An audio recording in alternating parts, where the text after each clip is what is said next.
Gue pingin ngobrol ringan amatiran aja sih soal European Super League ini ya. Dan ya ini hanya pemikiran gue aja sih sebenarnya, ringan amatiran sebenarnya ada apa sih. Sempat gue bahas sedikit di Twitter ya, kalau ada yang ngikutin kan. Ini kan sebenarnya kalau gue curiga tuh kok operasi ini tuh seperti apa sih namanya ya? Ya tidak apa namanya, tidak terencana dengan baik ya. Jadi kok apa sih namanya, kesannya tuh kayak ya baru setengah mateng, belum apa ya, belum, tidak ada pikiran panjang gitu loh katakanlah. Mereka hanya announce, mereka eh, bersama-sama mengumumkan European Super League ini, tim-tim itu ya, pemilik 12 itu. Lalu ya kesannya tuh prematur banget ya. Lalu mereka gabung, dan karena banyak sekali kelemahan di European Super League ini ya. Yang paling mencolok itu kan dari dua sisi, sudah pernah dibahas di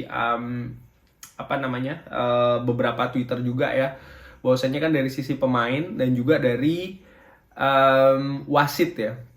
Belum juga ada faktor-faktor lain mengenai tentang fans, terus federasi dan lain-lain. Itu kan banyak sekali titik lemah ya katakanlah dari European Super League ini. Memang sih sisi keuntungannya, sisi positifnya itu adalah gelontoran uang yang sangat-sangat besar. Tapi kan tidak sepadan ya kalau kita pikir secara ringan amatiran aja ya. Itu kan nggak oke, uang banyak, tapi kalau tidak bisa bergulir kan sama aja, karena mereka tidak mendapat restu UEFA, tidak mendapat restu FIFA. Sempat gue berpikiran mereka tuh akan mengkudeta dalam tanda kutip ya UEFA dan FIFA gitu loh. Karena setelah UEFA dan juga FIFA ini membuat statement resmi bahwasanya mereka intinya tidak mendukung European Super League, berarti kan bisa dikatakan sepak bola ini kan betul ya. Ini di bumi ini organisasi memang kesannya diktator ya. The only organisasi yang bisa mengatur itu kan FIFA ya. Di bawahnya ada UEFA, ada AFC dan lain-lain. Dan ketika mereka ini, FIFA ini sudah bertitah katakanlah ya, boleh dan tidak boleh itu kan mutlak gitu loh. Dan ini aturannya global ya. Dan inilah yang terjadi dengan European Super League ini ya, tidak mendapatkan restu FIFA ya. Akhirnya gue sempet berpikiran bahwa mereka ini ya mau nggak mau sih, kalau gue ya ringan amatiran, yang gue tuju adalah gimana caranya gue menumbangkan FIFA. Dan menurut gue itu tidak dilakukan, atau bahkan sebenarnya mereka harusnya menembak FIFA dulu atau UEFA katakanlah sebelum mereka ini mengumumkan tentang European Super League ini. Kalau tidak kan ya kesannya seperti ini ya, sangat-sangat prematur ya, hanya berselang beberapa hari saja, nggak sampai seminggu bahkan dari ide ini bergulir, terus ya sudah mereka harus gulung tikar. Dan secara correct me if I'm wrong, ringan amatiran juga kalau di dunia politik, dunia pemerintahan, namanya kalau ada kudeta, gue bisa bilang ini kan sebenarnya ada rencana kudeta ya, dengan Champions League yang ada. Salah satu ide yang sudah bergulir lama, sudah menjadi tradisi lah dari sepak bola Eropa ya. Dan bahkan diikuti juga di benua-benua lain dengan adanya Champions League di masing-masing benuanya ya. Nah, maksud gue adalah ini kan kudeta dalam tanda kutip terhadap Champions League yang dinaungi oleh UEFA. Dan European Super League ini kan di luar organisasi resmi yang ada. Oleh karena itulah gue bilang ini seperti kayak kudeta ya. Dan konsekuensi dari kudeta itu kan mahal. Artinya ketika kudeta itu gagal dilakukan, biasanya penginisiatornya tuh akan kena dapat hukuman lah ya. Kalau di dunia politik kan macam-macam, yang ada yang dilengserkan atau bahkan di ekstradisi, di penjara, bahkan sampai kemungkinannya dieksekusi ya. Dan ini juga kan seharusnya yang dipikirkan oleh para owner-owner itu ketika mereka mengajukan ide prematur ini, yang ternyata masih sangat banyak cacatnya, masih banyak kelemahannya, tapi sudah nekat diumumkan. Dan ini yang membuat gue berpikir, apakah mereka ini sebenarnya tujuannya apa sih mengumumkan ini? Apakah benar mereka ini akan menggulirkan European Super League ini dengan itu tadi ya, dengan masih banyak kelemahan di sana sini. Gue sempat sharing di Twitter, gue sih curiga ya, karena kan kalau kita tarik ke belakang sedikit, selama sehari 2 hari ini setelah mereka ini mengumumkan European Super League ini, UEFA ini kan juga bereaksi. Ada 2 sih yang gue catatkan. Nomor 1 ini adalah mereka akan merubah format Champions League ya. Mereka akan rubah format, dan ini walaupun tidak tidak langsung bergulir ya, tapi paling tidak sudah ada ini format barunya yang lebih mengakomodir tim-tim elit. Disebutnya situ adalah tim-tim elit ya, dan juga kalau tidak salah penambahan peserta ya. Dan intinya apa sih kalau menurut gue dengan konsep baru ini adalah pemasukan dari klub, terutama tim-tim elit itu tadi tuh akan bertambah. Memang tidak sebanyak kalau mereka ikut European Super League ya, tapi dari yang sekarang mereka terima ini sudah bertambah gitu. Itu nomor satu. Nomor dua, adanya kontra proposal yang kalau correct me if I'm wrong ya, berita terakhir ini sedang digodok lah sama UEFA kemarin itu ya, untuk mengucurkan dana kepada tim-tim elit juga ya. Jadi tim-tim elit ini akan mendapatkan dana lebih, walaupun ini adalah seperti kayak utang gitu ya. Lalu ini membuat gue berpikir ya, ini kan masa pandemi. Semua tim ini suffering ya, dari tim kecil, dari tim menengah sampai tim-tim elit ya.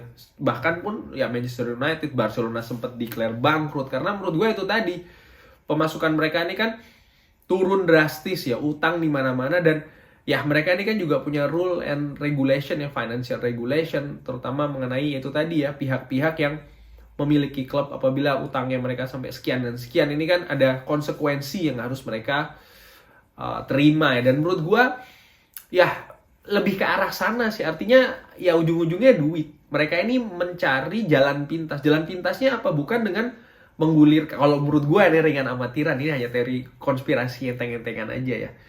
Sebenarnya yang mereka cari itu tadi, mereka ini sebenarnya ingin melarikan diri dari klub. Ingin melarikan diri dari klub.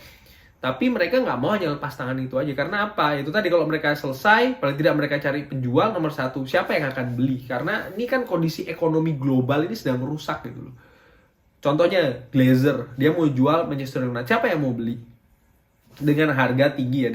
Ini kan tim itu kan punya valuasi ya. Valuation value. Artinya ya itu tadi, harga tim itu berapa.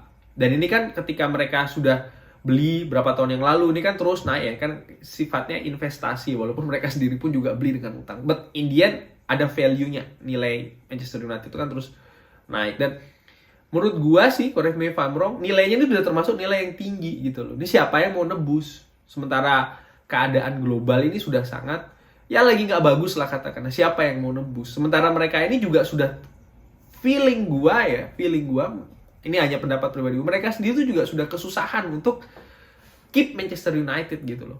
Mereka bayar dengan utang, sementara sekarang utangnya pun juga tambah banyak, dihajar sama global pandemi, sementara kebutuhan tim ini kan terus meningkat ya.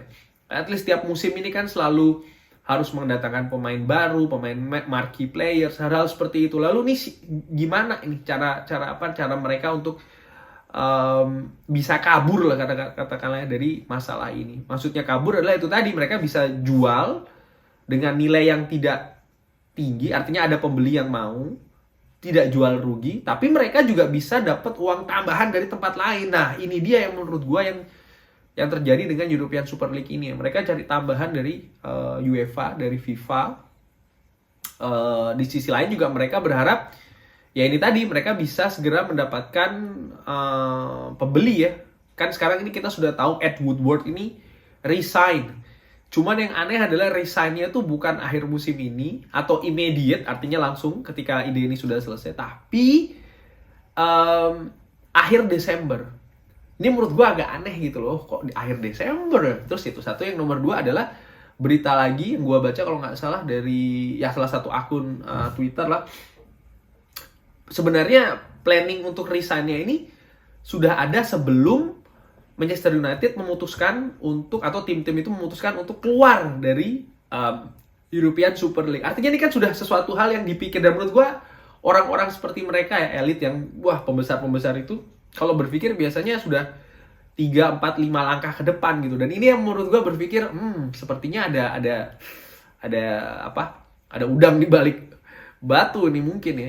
Kalau gue pikir kenapa kok Desember ya, itu tadi mereka ingin memastikan dulu bahwasanya mungkin uang kucuran dari UEFA ini turun, atau paling tidak sudah disetujui, sudah ketok palu, hal-hal seperti itulah gitu loh. Jadi mereka menunggu posisi aman. Mereka juga bisa jadi menunggu adanya investor baru, pembeli baru, bisa jadi ya. Ujung-ujungnya sih kalau feeling gue mengatakan ya sangat besar Manchester United ini akan memiliki pemilik baru ya. Cuman itu tadi tergantung negosiasi ya. Artinya gue yakin Glazer ini nggak mau jual rugi banyak-banyak ya. Artinya ya ada untung tipis-tipis, tapi tidak semahal mungkin yang berapa waktu lalu kita sempat dengar kabar Pangeran Saudi ini kan sempat mau membeli Manchester United dengan angka fantastis ya, dan gue nggak yakin angka itu akan ada.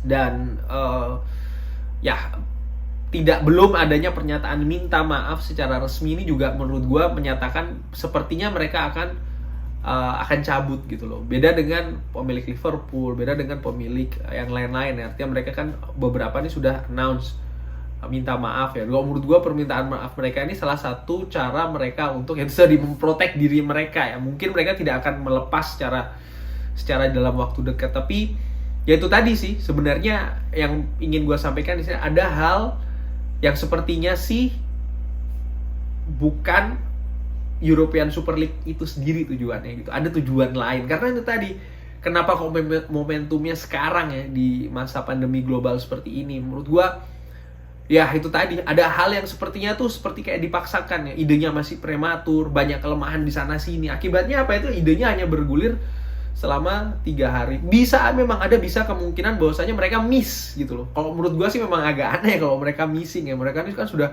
berpengalaman ya, katakanlah ya. Florentino Perez, mereka ini kan Agnelli, mereka ini kan orang-orang yang sudah bergulat sekian puluh tahun di dunia sepak bola ya. Artinya pengetahuan seperti itu kan harusnya sudah ada. Cuman mereka sepertinya kok miss gitu loh di hal-hal seperti ini. Prematur sih kalau menurut gue. Jadi ya kesimpulannya gue seneng ide ini batal.